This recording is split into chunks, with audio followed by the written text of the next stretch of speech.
చేరుకుని వచ్చిన మీ అందరికీ యేసుక్రీస్తు నామమున పేరిట శుభాభినందనలు. ఇప్పుడు మనం వచ్చింది యేసు రక్తం దగ్గరికి వచ్చాం. మరి పాత నిబంధనలో ఉందా ఇది? చెప్పండి త్వరగా. పాత నిబంధనలో లేదా? ఈ బల్లారాధన పాత నిబంధనలో లేదా అండి?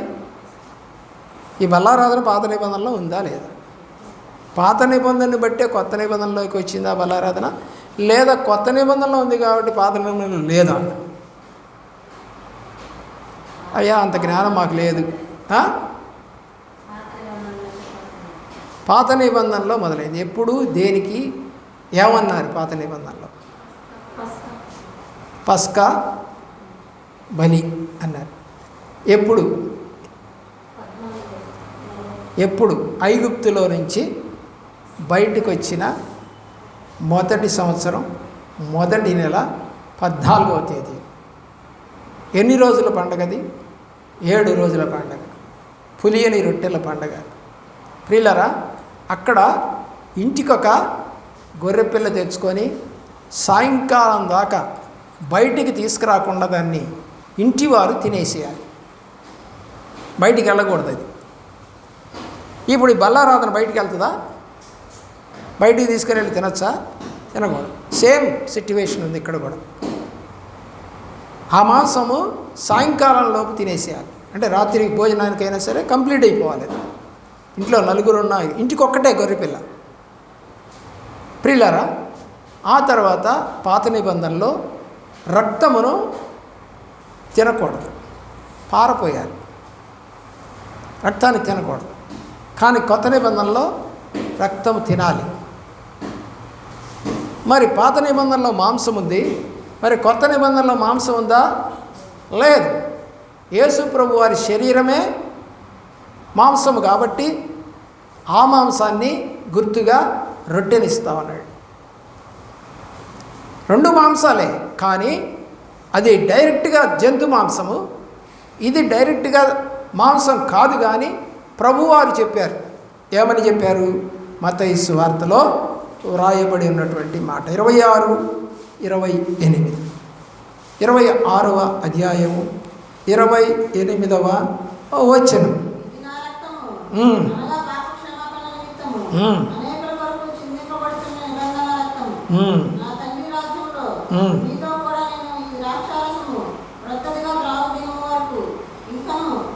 ఏమని చెప్పాడు దేవుడు? చెప్పండి, ఏం చెప్పాడు? ఇది నా రక్తం, అనేకుల కొరకు చిందించబడుతున్న నిబంధన రక్తం. మరి ఆ రోజు ఒక కుటుంబానికి ఒక గొర్రె పిల్ల మాత్రమే చిందించబడిన రక్తము, దాన్ని తినకూడదు. ఈ రక్తము తిని తాగువాడే నిత్యజీవము కలిగినవాడని ప్రభువారు మాట్లాడారు. మరి పాత నిబంధనలు అది లేదు. పాత నిబంధనలు తినకూడదని. కాబట్టి అక్కడ మనిషి ఎవరు చనిపోలా, ఒక జంతువుని చంపేశారు. దానికి హెబ్రీ పత్రికలో గమనిస్తే 10వ అధ్యాయం 4వ వచనం. 10వ అధ్యాయం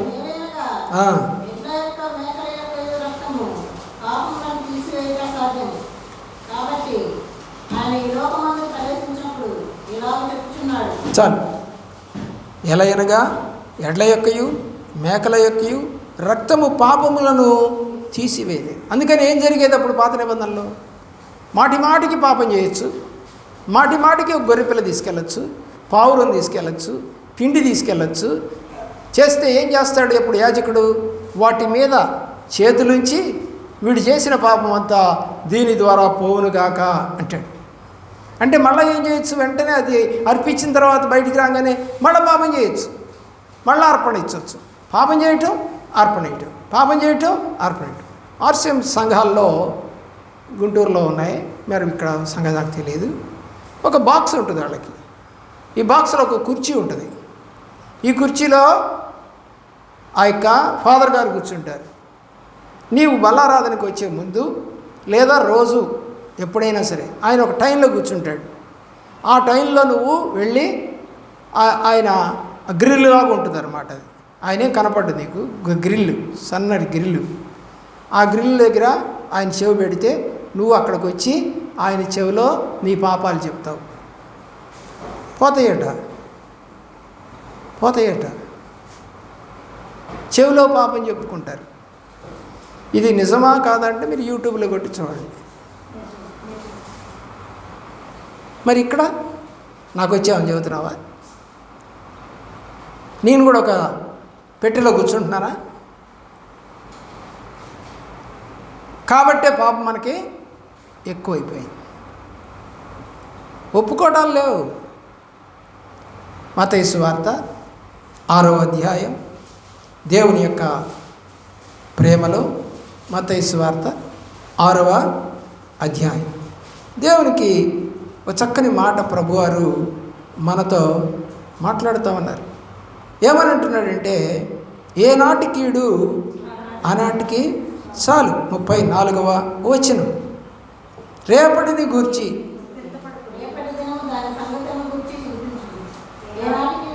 కాబట్టి ఈరోజు పాపం చేస్తే ఈరోజు ఒప్పుకోవాలని బైబిల్ రాసింది. కాబట్టి వాళ్ళు ఏం చేస్తారంటే, ఈరోజు తప్పు చేశానని చెప్పి పాస్టర్ గారి దగ్గరికి వెళ్ళి ఒప్పేసుకునేవాళ్ళు. మరి నువ్వు చేసినప్పుడు ఎప్పుడన్నా ఒప్పుకున్నావా? కనీసం బల్లారాధన రోజుల్లో ఎప్పుడన్నా ఒప్పుకున్నావు నువ్వు? నేను చేసే పాపాలు నేను చేస్తూనే ఉంటాను, బల్లారాధన తీసుకుంటాను. నా పాపాలు ఎవరికి చెప్పను, నేను దేవుడితో కూడా చెప్పను. మళ్ళీ అదే పాపం మళ్ళీ రిపీట్ చేస్తా. వచ్చే నెలకి తిట్టుకుంటాం, అరుచుకుంటాం, కొట్టుకుంటాం, మాట్లాడడం, సమాధానం ఉండదు. కానీ ప్రభువా ప్రభు అని బల్లారాధన తీసుకుంటాం. చెడ్డ పనులు చేస్తాం, సినిమాలు చూస్తాం, షికార్లు చేస్తాం, రీల్స్ చూస్తాం. మేము కూడా రీల్స్ పోస్ట్ చేస్తాం. మేము ఏదైనా గంతులేస్తాం. పాస్టరు ఒప్పుకో, మా దేవుడికి కూడా చెప్పం మేము పాపం చేసామని. ఏమంటుందండి బైబిలు?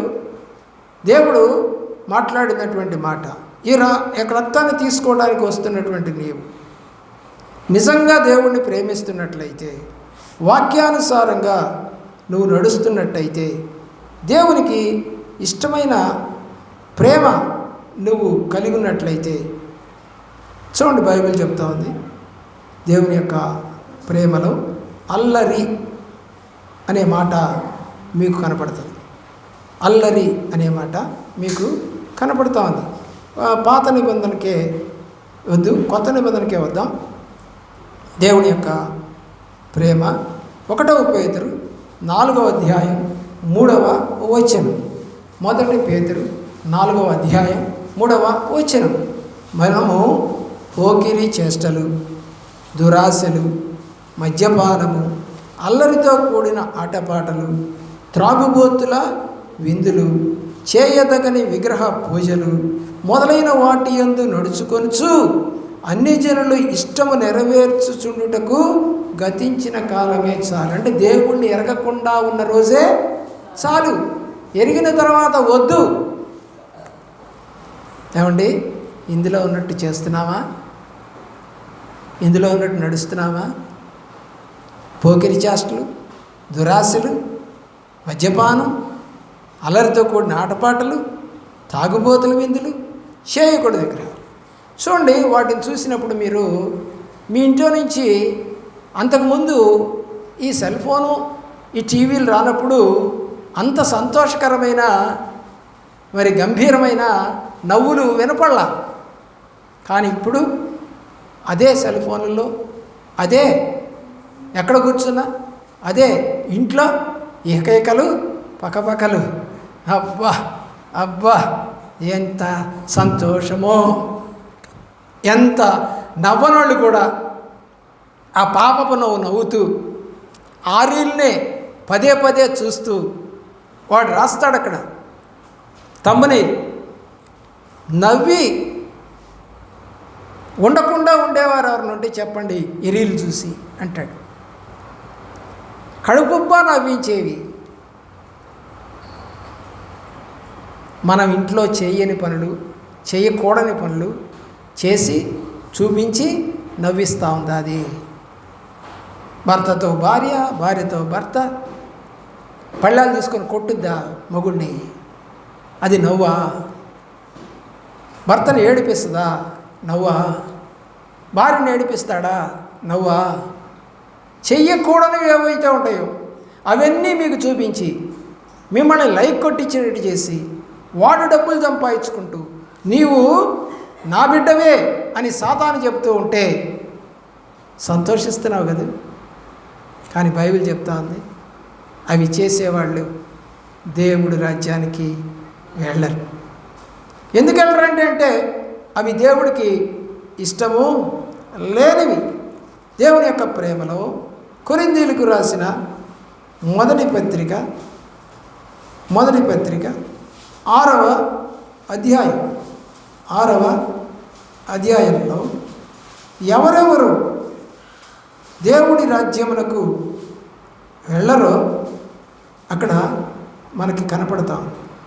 దేవుని రాజ్యానికి మేము ఎందుకు వెళ్ళమండి అని ఒకవేళ నువ్వు కనుక ప్రశ్నేస్తే, దేవుని యొక్క ప్రేమలో దేవుడి రాజ్యానికి ఎందుకు వెళ్ళవు స్పష్టంగా బైబిల్లో కీర్తన 1 కొరింథీ పత్రిక 6వ అధ్యాయంలో దేవుడు వాక్యం మనతో మాట్లాడుతుంది. దొంగలైనను, ద్రోహులైనను, లెక్కేసుకోండి, లిస్టు వరుసగా లెక్కేసుకోండి.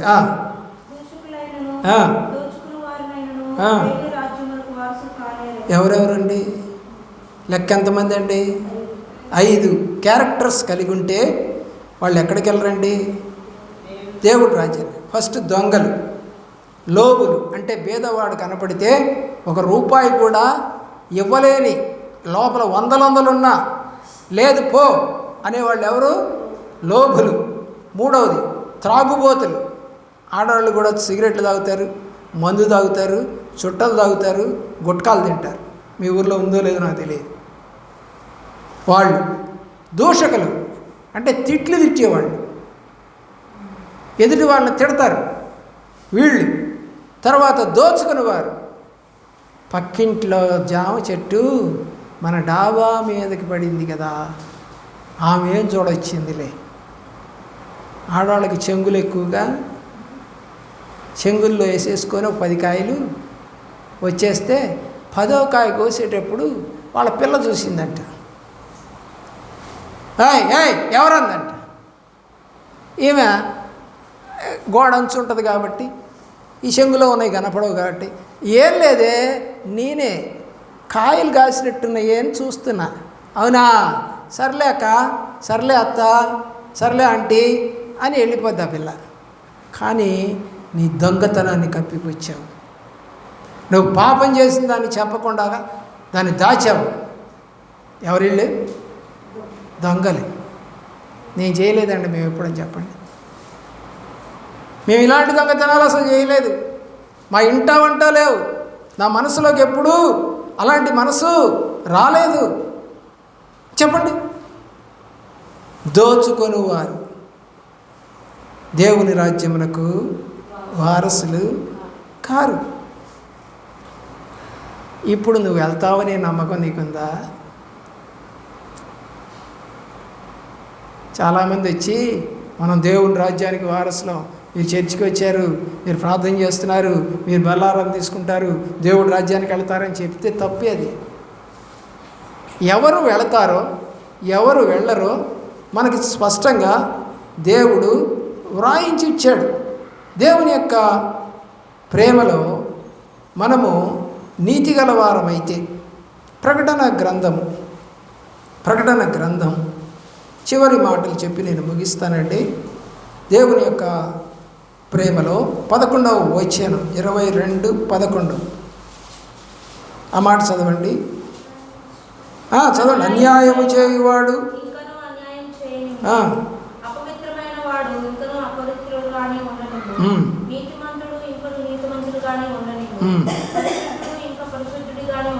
ఇక్కడ రెండు క్యారెక్టర్స్ చెప్పాడు. మంచి వాళ్ళు ఇద్దరు, చెడ్డవాళ్ళు ఇద్దరు. మొట్టమొదటిది అన్యాయం చేసేవాడు, చెడ్డోడు.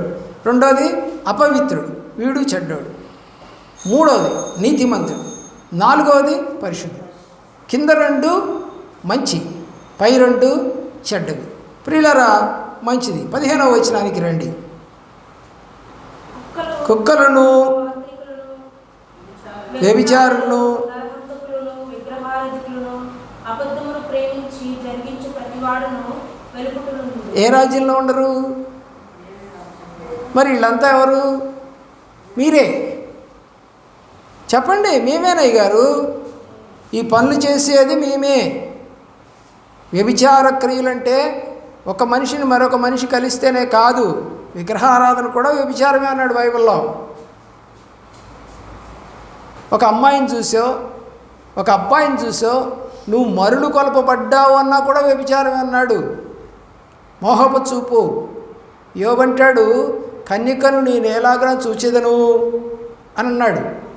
కానీ నువ్వు చూడటానికి ఇష్టపడుతున్నావే. ఏమంటే వాళ్ళు చూపిస్తున్నారండి, మేము చూస్తున్నామండి.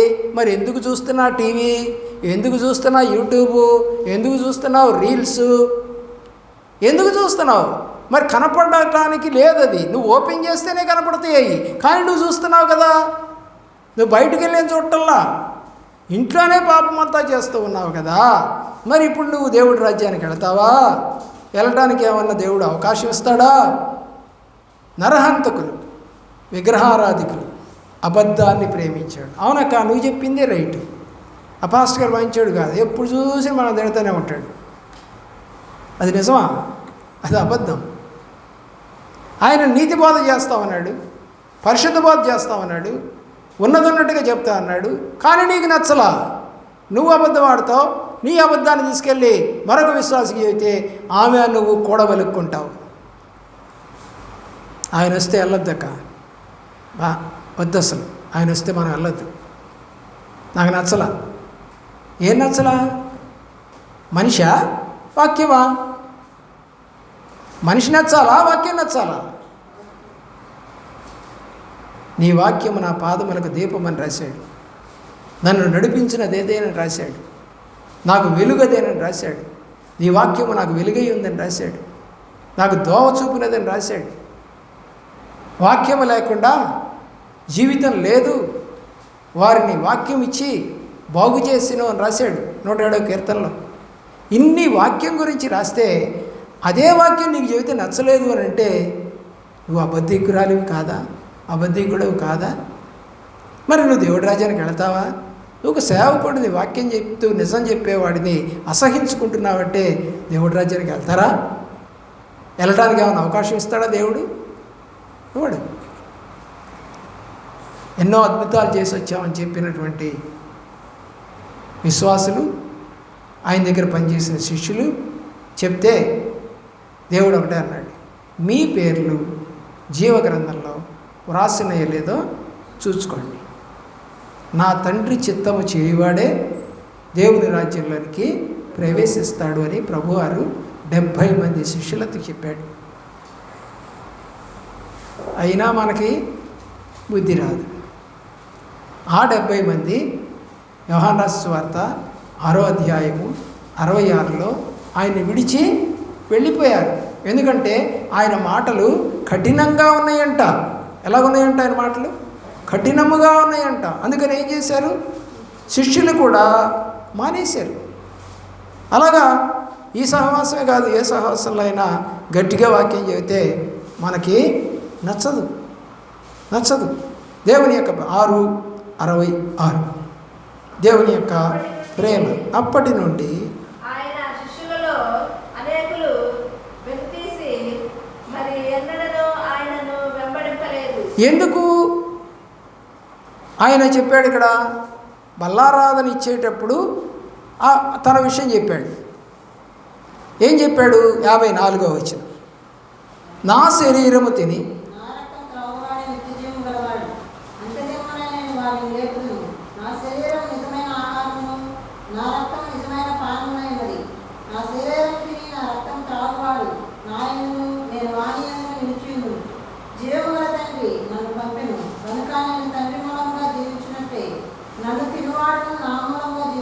అరవై వచనానికి రండి.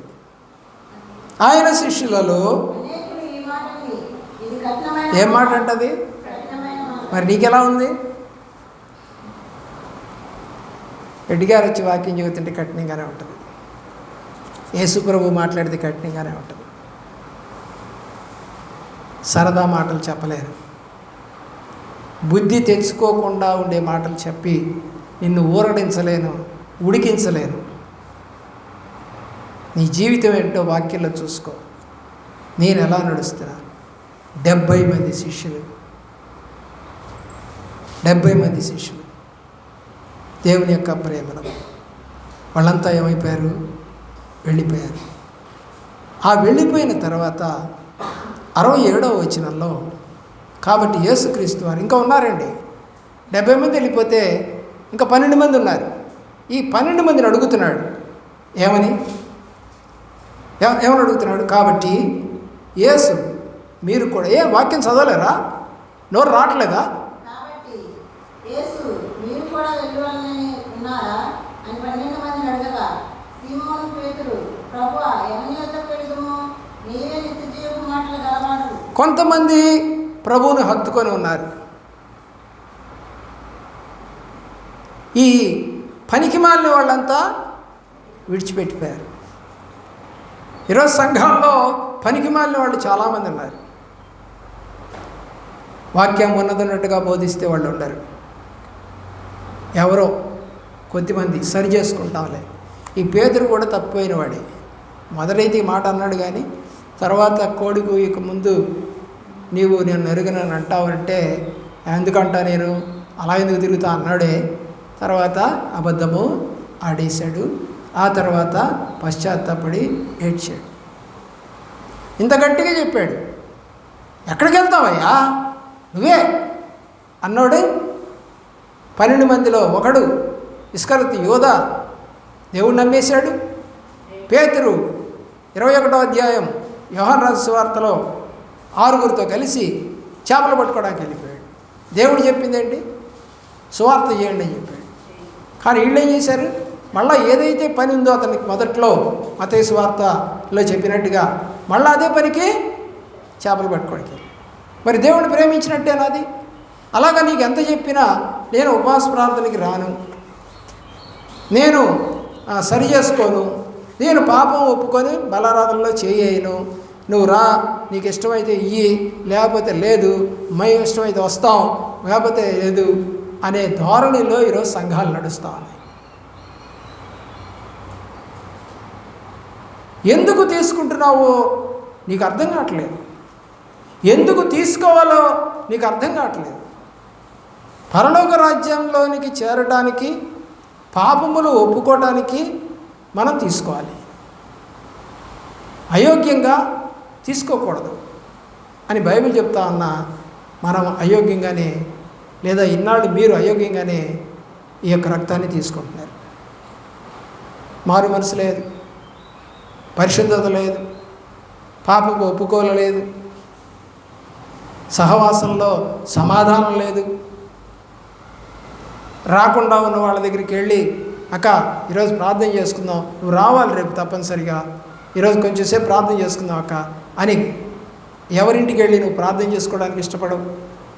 బైబిల్ హెబ్రీ పత్రిక చెబుతుంది, సమాజముగా కూడుట మానుకోవద్దు. ఎప్పుడైతే మారుతావో సాతానుడు నీలోకి వస్తాడు. ప్రార్థన అపవాదిని ఎదిరించే ఒక సాధనం. ప్రార్థన లేని ఇల్లు చెప్పండి సాతానుడికి నిలయం. ప్రార్థన లేని ఇల్లు సాతానుడికి నిలయం. అందులో సినిమాలు, టీవీలు, జబర్దస్తులు, లేకపోతే ఇంకా రీల్స్, రకరకాలవి వినపడుతూనే ఉంటాయి తప్ప ప్రార్థన, పాటలు, స్తుతియాగము ఆ ఇంట్లో నుంచి వినపడదు. కాబట్టి ఆ ఇల్లు పాడుబడిన ఇల్లు. ప్రార్థన లేని ఇల్లు పాడుబడిన ఇల్లు. కాబట్టి నీ ఇంట్లో ప్రార్థన ఉందా లేదా? నువ్వు ప్రార్థనా పరురాలుగా కాదు. పాపం ఒప్పుకొని తీసుకుంటున్నావా లేదా? వచ్చి సరదాగా తీసుకుంటున్నావు? ఆలోచించి దేవుడు నిన్ను నీ కుటుంబాన్ని